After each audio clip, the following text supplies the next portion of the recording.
आप इतनी बड़ी तादाद में आज यहाँ आए हैं, गर्मी में मेरा इंतजार किया है और मेरे आने के बाद मेरा स्वागत इतने प्रेम से आपने किया है, इसके लिए मैं आपकी बहुत बहुत आभारी हूँ। श्री माणिकराव ठाकरे जी, श्री रेवंत रेड्डी जी,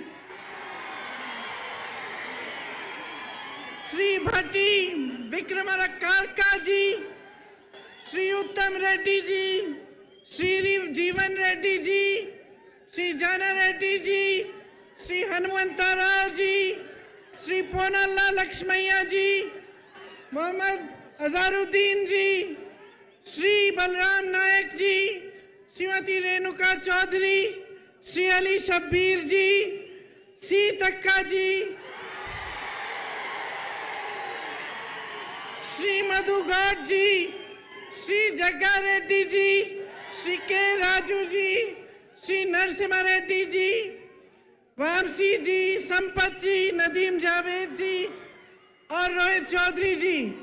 यहाँ पर उपस्थित मंच पे सारे कांग्रेस पार्टी के नेतागण, पदाधिकारी और यहाँ पर जितने भी उपस्थित कांग्रेस पार्टी के कार्यकर्ता हैं, आप सबका इस सभा में बहुत बहुत स्वागत। आप तेलंगाना को मां बोलते हैं। ये एक जमीन का टुकड़ा नहीं है आपके लिए, ना एक नक्शे पे बनाई हुई लकीर है। ये आपके लिए वो धरती है जिसे आप मां समान मानते हैं, जिसके लिए आपके दिल में वो श्रद्धा है, वो प्रेम है और वो निष्ठा है जो एक बेटे या एक बेटी की अपने मां के प्रति होती है। शायद आप हट जाएं तो देख पाएंगे। इस धरती के लिए दिख रही हूं।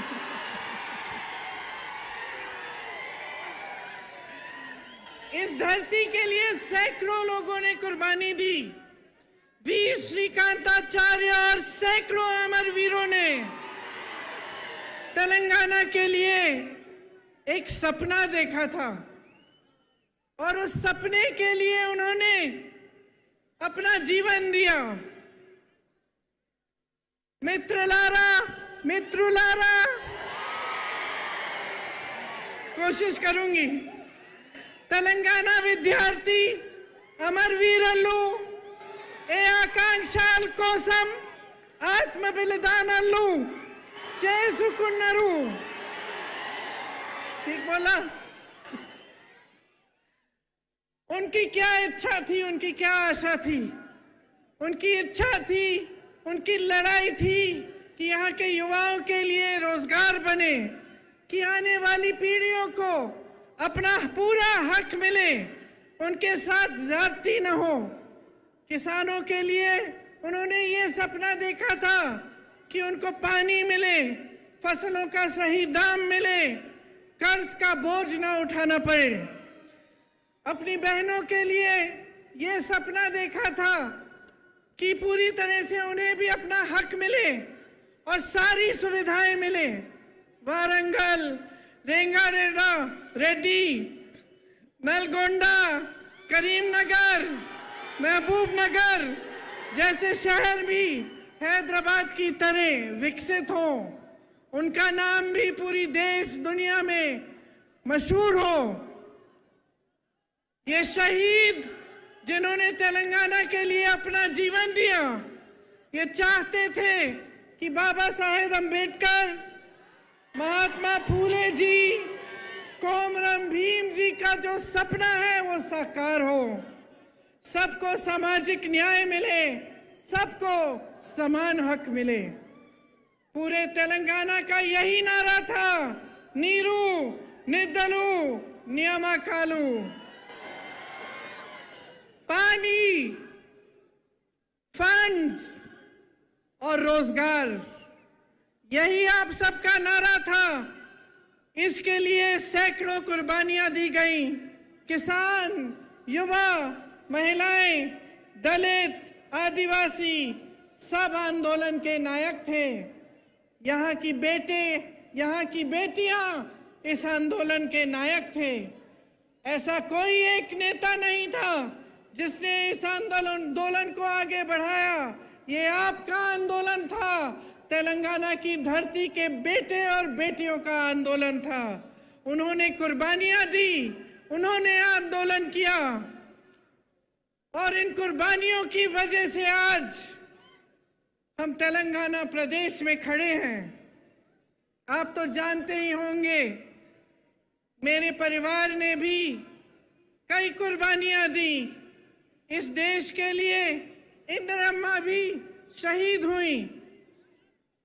मिट्टी के लिए कुर्बान होने का मतलब क्या होता है, ये मैं जानती हूं, मेरा परिवार जानता है और समझता है। जब हम सब कहते हैं कि किसी शहीद की कुर्बानी व्यर्थ नहीं होनी चाहिए, तो इसका मतलब क्या होता है, मेरे परिवार के सदस्य जानते हैं। और यहाँ तेलंगाना में एक एक पुरुष, एक एक महिला जानती है, क्योंकि आप में से हजारों लोगों ने यही कुर्बानी दी अपने प्रदेश के लिए और अपने देश के लिए। कुर्बानियां एक विचार के लिए दी जाती हैं। दिल में जो इंसान जिस चीज में विश्वास करता है, जिसके लिए लड़ता है, उसके लिए कुर्बानी दी जाती है। जब सैकड़ों युवाओं ने तेलंगाना के लिए कुर्बानी दी, तो मेरी मां सोनिया जी ने गहराई से ये समझा कि यहाँ की आवाज क्या है, यहाँ की जनता क्या चाहती है। और मुझे याद है कि एक सरल निर्णय नहीं था, एक तरह से एक मुश्किल निर्णय था, क्योंकि अगर सोनिया जी उस समय सत्ता के बारे में सोचती या अपनी पार्टी के लिए राजनीति के बारे में सोचती, तो शायद ये निर्णय नहीं ले पाती। लेकिन सोनिया जी ने आपके बारे में सोचा, आपकी इच्छा के बारे में सोचा, जो आंदोलन आपने बनाया था उसके बारे में सोचा, जो आप चाहते थे उसको सुना, समझा और तभी ये निर्णय लिया गया। तेलंगाना जब बना तो ये स्पष्ट था कि ये प्रदेश अपना रास्ता अपने आप तय करेगा। सबकी यही इच्छा थी और आशा थी कि एक मजबूत प्रदेश बनेगा, कि जितनी आशाएं आंदोलन में व्यक्त की गई थी, जितने बलिदान दिए गए थे, उनका आदर होता। और सब चाहते थे कि चाहे हमारी सरकार बने, चाहे किसी और की सरकार बने, लेकिन तेलंगाना एक नया प्रदेश बना है, अपने आंदोलन से उभरा है। इसमें सब किसान, दलित, आदिवासी, जनता, युवा सब शामिल हुए। तो हम सब चाहते थे कि कैसी भी सरकार आए, चाहे हमारी सरकार भी ना हो, लेकिन तेलंगाना के लिए कुछ अच्छा करके जाएगी और कुछ बनाएगी और आपको विकसित बनाने के लिए दिन रात काम करेगी। लेकिन अफसोस की बात है कि जो सपना और जो आपकी इच्छा थी नीरू निदलू नियमाकालू की, वो अभी तक पूरी नहीं हुई। आज परिस्थितियां ये है कि सत्ताधारी नेताओं को ही पानी मिल रहा है। सारा फंड सत्ताधारी नेताओं को ही मिल रहा है और सारी जो नौकरियां हैं यहाँ के युवाओं को मिलने के बजाय उनके करीबियों और उनके दोस्तों को मिलती हैं। ये आपका सपना नहीं था। बीआरएस सरकार यहाँ एक शासन चला रही है, जिसमें आपके सपने साकार नहीं हो पा रहे हैं। उनको शायद ये लगता है कि ये प्रदेश उनकी जागीर है और वे इसके नए जागीरदार हैं। लेकिन इसके लिए आप नहीं लड़े। इसके लिए आपके बहनों, आपकी भाइयों ने बलिदान नहीं दिया।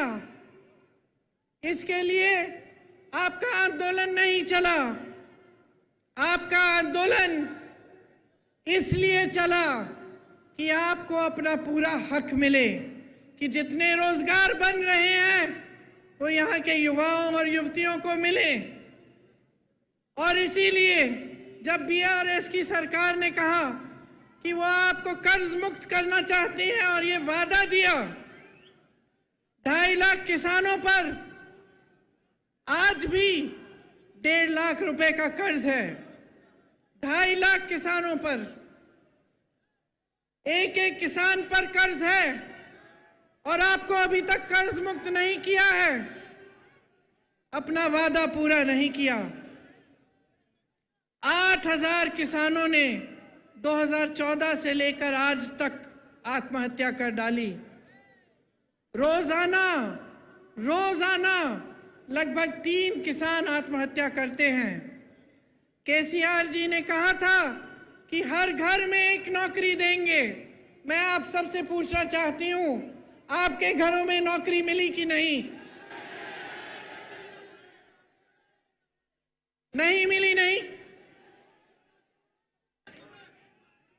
यहाँ के हाल में यहाँ के 40 लाख युवा बेरोजगार हैं। 2018 में इन्होंने कहा था कि हर महीने 3,000 रुपए बेरोजगारी का भत्ता मिलेगा। आपको मिल रहा है ये भत्ता? अगर भत्ता देते तो एक युवा को आज 1.5 लाख से ज्यादा रुपए मिलते। क्या मिल रहे हैं आपको? क्या मिले आपको? 2 लाख नौकरियों के पद खाली पड़े हैं, सरकार में भरे नहीं गए हैं, आपको नहीं दिए गए। भर्तियों का खाल देखिए, टीपीएससी का पेपर लीक हो गया, कोई एक्शन लिया इन्होंने? किसी पे कार्रवाई हुई? जिन बच्चों ने मेहनत से पढ़ाई की थी, जिनके माता पिता ने अपनी मेहनत और ईमानदारी की कमाई से उनकी फीस दी थी ट्यूशन के लिए, उनकी कोई मदद, कोई सहायता हुई? तो पिछले 9 सालों में 12 स्टेट यूनिवर्सिटीज में एक भी भर्ती नहीं हुई है। सोचिए आप, ओस्मानिया जैसी तमाम यूनिवर्सिटीज टीचर्स और फंड की कमी से जुड़ रही हैं। एक भी सरकारी यूनिवर्सिटी नहीं बनाई गई। प्राइवेट यूनिवर्सिटी जरूर बनाई हैं जिसमें आपको लूटा जाता है और फीस इतनी ज्यादा होती है कि आधी जनता तो उसको दे नहीं पाती। एससी, एसटी, ओबीसी, माइनॉरिटीज के लिए 15 लाख विद्यार्थियों के 4,000 करोड़ दबाकर बैठी है सरकार और कुछ नहीं किया है। भर्तियां नहीं हो रही हैं अध्यापकों की, कोई नौकरियां नहीं मिल रही हैं युवाओं की। तो ये परिस्थितियां हैं आज आपकी।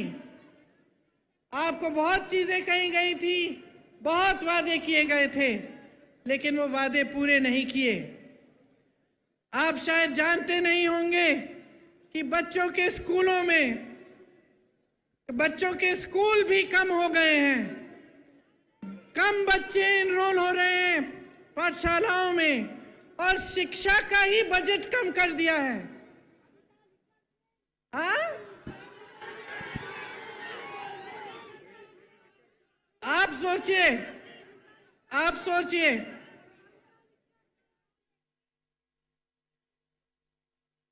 एक एक व्यक्ति पर कहीं ना कहीं से कर्ज है।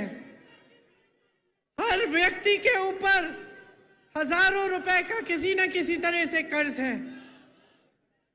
आपका पैसा सारा कहां गया? आपकी संपत्ति कहां गई? जो बड़े बड़े सपने आपको दिखाए थे, जो आपकी आशाएं थी, जिसके लिए आपने आंदोलन किया, अपना एक नया प्रदेश बनाया, उन आशाओं का क्या हुआ? आपको एक ऐसी सरकार मिली जिसने आपके सपने तोड़े। तो अब आपको तय करना पड़ेगा बहनों और भाइयों, कुछ महीनों में यहां पे भी चुनाव आएगा। मैं हर रोज पिछले 2 हफ्तों से कर्नाटका में प्रचार के लिए जा रही हूं। आज आखिरी दिन है। वहां खूब भाषण लेके आई हूं और क्या कहती हूं मैं वहां, आप भी सुन लीजिए कि देखिए, ये प्रदेश, ये देश आपका है, और खास तौर से तेलंगाना, जहां पे आपने, युवाओं ने बलिदान दिया इस प्रदेश को बनाने के लिए, ये आपका है। इसकी सुरक्षा, इसको संभालना, इसके भविष्य को मजबूत बनाना आपका भी कर्तव्य है। सबसे बड़ी जिम्मेदारी आपकी है। जब आप एक सरकार को चुनते हैं तो अगर आप जागरूक नहीं बनते, अगर आप ये नहीं देखते कि इस सरकार ने हमारे लिए क्या किया, कैसी स्कीम्स बनाई, हमारी आज परिस्थितियां कैसी हैं, पहले से सुधरी हैं कि पहले से ज्यादा मुश्किल परिस्थितियों में हैं हम, और उस जागरूकता के साथ आप नई सरकार नहीं चुनेंगे, तब नुकसान किसी नेता का नहीं होगा बहनों और भाइयों, नुकसान आपका होगा। नुकसान मेरी बहनों आपका होगा, आपके बच्चों के भविष्य का होगा। तो ये चीजें बहुत गहराई से आपको समझनी चाहिए। आपने अपना पूरा आंदोलन देखा। आज आप यहां पे जब मुझे कहते हैं कि मैं इंदिरा अम्मा जैसी एक नई इंदिरा अम्मा हूं, ये हल्की बात नहीं है बहनों और भाइयों, ये हल्की बात नहीं है। जब आप ऐसे कहते हैं तो मुझे अपनी जिम्मेदारी का एहसास होता है, क्योंकि आप उस महिला को याद कर रहे हैं जो 40 साल से पहले ही गुजर चुकी हैं, शहीद हो गई देश के लिए 1984 में। आज हम 2023 में हैं, लेकिन आप उनको श्रद्धा के साथ, श्रद्धा पूर्वक, प्रेम के साथ याद कर रहे हैं, और आप अभी भी आशा रख रहे हैं कि उनकी तरह कोई आपकी मदद करे, क्योंकि वो एक ईमानदार नेता थी, अपनी देश के लिए समर्पित थी और आपके भविष्य के लिए समर्पित थी। तो जब आप ऐसा कहते हैं तो मेरे मन में एक बहुत बड़ी जिम्मेदारी का एहसास होता है कि आपके सामने खड़े होकर मैं ना झूठे वादे कर सकती हूँ, ना झूठी बातें बता सकती हूँ, और आपके सामने जब मैं खड़ी होती हूँ तो ईमानदारी से मैं सच बोलना चाहती हूँ, और मैं यही कहना चाहती हूँ जिसमें आपकी भलाई है। इसीलिए आपने सोनिया अम्मा का नाम भी लिया, और आपको मालूम है कि आपके प्रदेश को बनाने में उनकी भूमिका बहुत रही। मैं उनकी बेटी हूँ। यहाँ अगर आपके सामने खड़ी हूँ तो मैं समझती हूँ कि ये निर्णय उन्होंने पूरी जिम्मेदारी से लिया, और वे भी आपके लिए आजीवन समर्पित रही। तो अब आपकी भलाई की बात क्या है? आपकी भलाई की बात यह है कि आप एकदम जागरूक बने। आजकल जैसे राजनीति यहाँ चल रही है पूरे देश में, कि काम कोई नहीं कर रहा है, दूसरों के काम पर अपना नाम डाला जा रहा है। चुनाव के समय आपकी बातों को करने के बजाय दुनिया भर की बातें चल रही हैं। धर्म के नाम पर, जाति के नाम पर आपको गुमराह किया जाता है, आपके जज्बातों को उभारा जाता है ताकि आपका वोट मिल जाए, सत्ता मिल जाए, और उसके बाद कोई काम करने की जरूरत नहीं है, क्योंकि 5 साल बाद फिर से आपके जज्बातों पर वोट मांगेंगे, अपने काम पर वोट नहीं मांगेंगे, विकास पर वोट नहीं मांगेंगे। ये जो bye bye Modi, bye bye KCR आपने लिखा है, अगर आप सचमुच बाय बाय चाहते हैं तो अपनी जिम्मेदारी को समझिए। जो पार्टियां आपको बता रही हैं उनको परखिए, पढ़िए, देखिए कांग्रेस पार्टी क्या कह रही है? आज ये हैदराबाद का यूथ डिक्लेरेशन किया गया, ये आपका सम्मान है कि हम आज ये डिक्लेरेशन कर रहे हैं और हम सब नेता यहाँ बैठे हुए, सब जो यहाँ मौजूद हैं, इस डिक्लेरेशन के लिए आपके प्रति जवाबदेह बनेंगे। अगर हमारी सरकार बनेगी, 5 साल बाद ये काम नहीं किए गए तो हमें निकाल देना।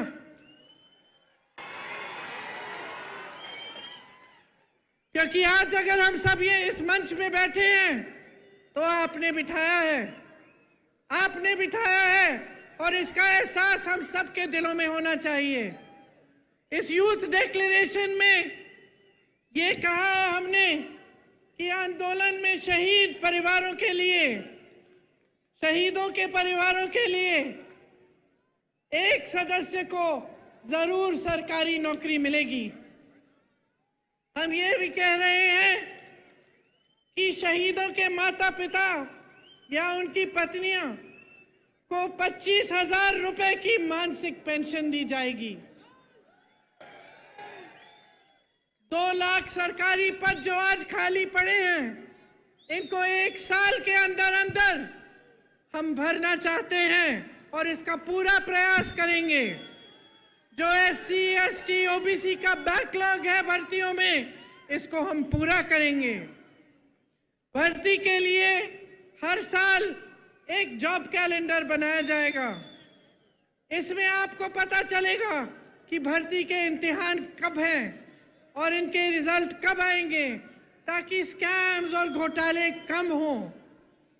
बेरोजगार युवाओं के लिए हर महीने 4,000 रुपए बेरोजगारी भत्ता हम कह रहे हैं देंगे। और ये उस तरह का भत्ता नहीं होगा जो आज तक आपने देखा नहीं है, जो KCR जी ने आपको वादा करके बताया था। हम ये निर्णय ले रहे हैं कि आपको मिलेगा और ये हम पूरा प्रयास करेंगे कि जल्दी से जल्दी अगर सरकार बने तो ये काम शुरू होगा। प्रदेश के 7 जोन्स में एम्प्लॉयमेंट एक्सचेंज बनाना चाहते हैं हम, और हर जिले में, जैसे रेवंत जी ने भी आपको बताया, स्किल डेवलपमेंट सेंटर बनाया जाएगा। तेलंगाना में सरकारी सहायता पाने वाली प्राइवेट कंपनीज की भर्तियों में तेलंगाना के युवाओं को 75% आरक्षण मिलेगा। स्पेशल गल्फ सेल बनेगा, जिसमें जो गल्फ के देशों में रोजगार के रास्ते बनते हैं, उनकी सुविधा आपके लिए बनाई जाएगी। शिक्षा को बढ़ावा दिया जाएगा। इन्होंने शिक्षा की बजट कम की है। आप सोचिए कि किस तरह का भविष्य बनाना चाहते हैं आपके लिए, अगर स्कूल ही नहीं खुलवा रहे हैं, अगर शिक्षा की बजट कम हो रही है। SC, ST, OBC, माइनॉरिटीज और EWS के जरूरतमंद बच्चों के लिए फीस का रीइंबर्समेंट किया जाएगा। जो 4,000 करोड़ सरकार के ड्यूज हैं वो क्लियर किए जाएंगे। खम्बम, मेडक में नई इंटीग्रेटेड यूनिवर्सिटीज बनाई जाएंगी। शिक्षा प्राप्त कर रही 18 साल से ऊपर की लड़कियों को इलेक्ट्रिक स्कूटर मिलेगा। हाँ, ये मुझे भी पसंद है, ये वाला। 4 नई IIIT बनाना चाहते हैं हम। वर्ल्ड क्लास की स्पोर्ट्स यूनिवर्सिटी, ये सब काम हम करना चाहते हैं। और इसके अलावा बहुत सारी चीजें इस यूथ के जो आपने ये जो डिसीजंस लिए हैं उसमें लिखे गए हैं। आप सबको पढ़ना चाहिए और सबको अच्छी तरह से समझना चाहिए। तो अंत में मैं सिर्फ इतना कहना चाहती हूं कि अगर आज आपको अपने भविष्य को बचाना है, अपने प्रदेश को आगे बढ़ाना है, अपने देश को गलत तरह की राजनीति से बचाना है और एक ऐसी राजनीति स्थापित करनी है जिसके लिए जनता सर्वोपरि है, तो आपको जागरूक बनना, एकदम सबसे ज्यादा महत्वपूर्ण चीज यही है, आपको जागरूक बनना पड़ेगा। मैं यही मांगने आई हूं आपसे, बार बार आपसे मिलती रहूंगी, बातें करती रहूंगी, और मेरी इच्छा यही है कि जो सपने शहीदों ने, आपकी बहनों, आपके भाइयों ने आपके प्रदेश के लिए देखे, जिन सपनों को साकार करने के लिए सोनिया अम्मा ने और कांग्रेस पार्टी ने ये निर्णय लिया था, और जिस प्रदेश के लिए इंदिरा अम्मा ने दिन रात काम किया था, वो एक विकसित मजबूत प्रदेश बने जो पूरी दुनिया में मशहूर रहे। यही मेरी इच्छा और आशा है। आप सबने बहुत बहुत ध्यान से मेरी बातों को सुना, इसके लिए मैं आपको बहुत धन्यवाद देती हूँ, बहुत धन्यवाद देती हूँ। एक बार मेरे साथ कहिए, जय हिंद।